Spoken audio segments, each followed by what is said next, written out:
দুনিয়া জুড়েই বামপন্থীদের নিয়ে অসংখ্য রঙ্গব্যঙ্গ চালু আছে। তার একটি গল্প এরকম যে এক বামপন্থী নেতা ভোটে দাঁড়িয়েছিলেন। ভোট গণনা শেষে দেখা গেল তিনি মাত্র ৩টি ভোট পেয়েছেন। ফলাফল দেখে কমরেডের স্ত্রী তো রেগে আগুন, চিৎকার করে বললেন, আমি আগেই সন্দেহ করেছিলাম যে তুমি অন্য কোনো মেয়েকে ভালোবাসো, তা না হলে তোমাকে তৃতীয় ভোটটা কে দিল? নির্বাচন প্রসঙ্গে পরে আসছি। পাক ভারত উপমহাদেশের রাজনীতিতে সবচেয়ে বেহায়াবোধ হয় বামপন্থীরা।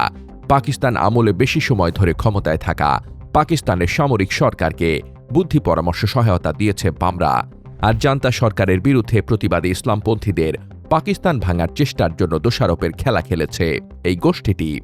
বিনিময়ে পাকিস্তানের সামরিক জান্তার কাছ থেকে বৈধ অবৈধ সকল ধরনের সুবিধা নিতে কার্পণ্য করেনি বামপন্থীরা। তাই বাংলাদেশের মুক্তিযুদ্ধে বামপন্থীদের অংশগ্রহণ খুবই সামান্য, বরং বাংলাদেশের স্বাধীনতা যুদ্ধকে দুই কুকুরের কামড়াকামড়ি বলে তাত্ত্বিক প্রচার চালিয়েছে তারা। এ সময় রুশ চীন শিবিরে বিভক্ত বামপন্থীরা নিজেরা নিজেদের বিরুদ্ধে লড়াই করেছে, এমনকি চরম বামপন্থীরা সরাসরি মুক্তিযোদ্ধাদের বিরুদ্ধে অভিযানও চালিয়েছেন। বাংলাদেশের স্বাধীনতার ৫০ বছর পরও চরম বামপন্থীরা বাংলাদেশকে মেনে নেয়নি, তাই আজও তাদের দলের নাম পূর্ব বাংলার সর্বহারা পার্টি। কিন্তু বাংলাদেশ স্বাধীন হবার পর এর কৃতিত্ব পুরোটাই নেওয়ার চেষ্টা করেছে বামপন্থীরা।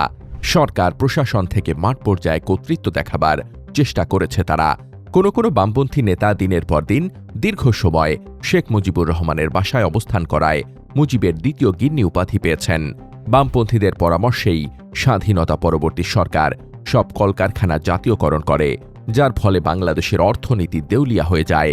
শেখ মুজিবুর রহমান একদলীয় শাসন, গণতন্ত্র ও বাক স্বাধীনতা হরণের বিরুদ্ধে বামপন্থীরা কোনো প্রতিবাদ পর্যন্ত করেনি। জিয়াউর রহমান বা এরশাদের সামরিক সরকারে বামপন্থীদের অবদান আগের মতোই ছিল, এমনকি এরশাদের নামে রোমান্টিক কবিতা লিখে সহায়তা করার ঘটনাও আছে। গণতান্ত্রিক নির্বাচনে বিজয়ী বেগম খালেদা জিয়া ও শেখ হাসিনা সরকারেও সুবিধা ভোগ করেছে বামপন্থীরা।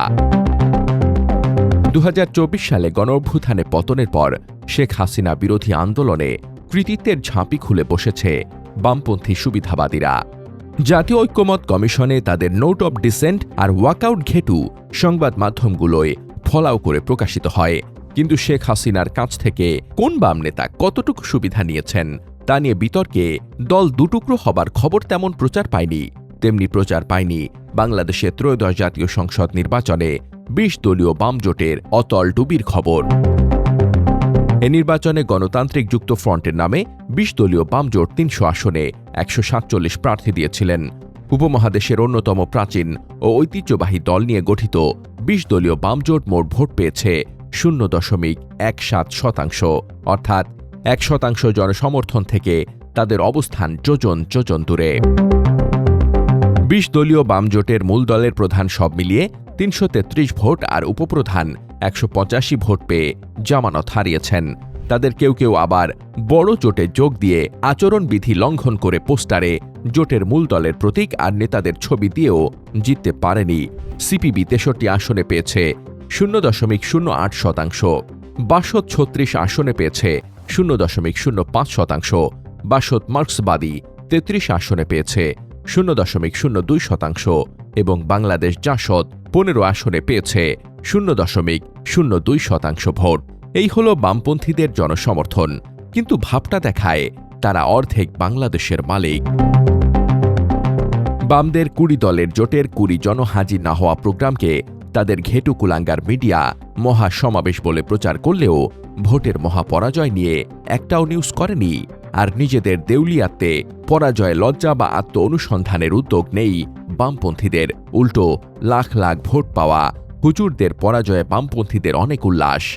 বামপন্থীদের ভাবভঙ্গিমায় ভয়াবহ ফ্যাসিজম। এরা যার কোলে বসেছে তারই সর্বনাশ করেছে, ভবিষ্যতেও করবে। তাই বামপন্থী এই অভিশাপগুলো থেকে বাংলাদেশের মুক্তি দরকার।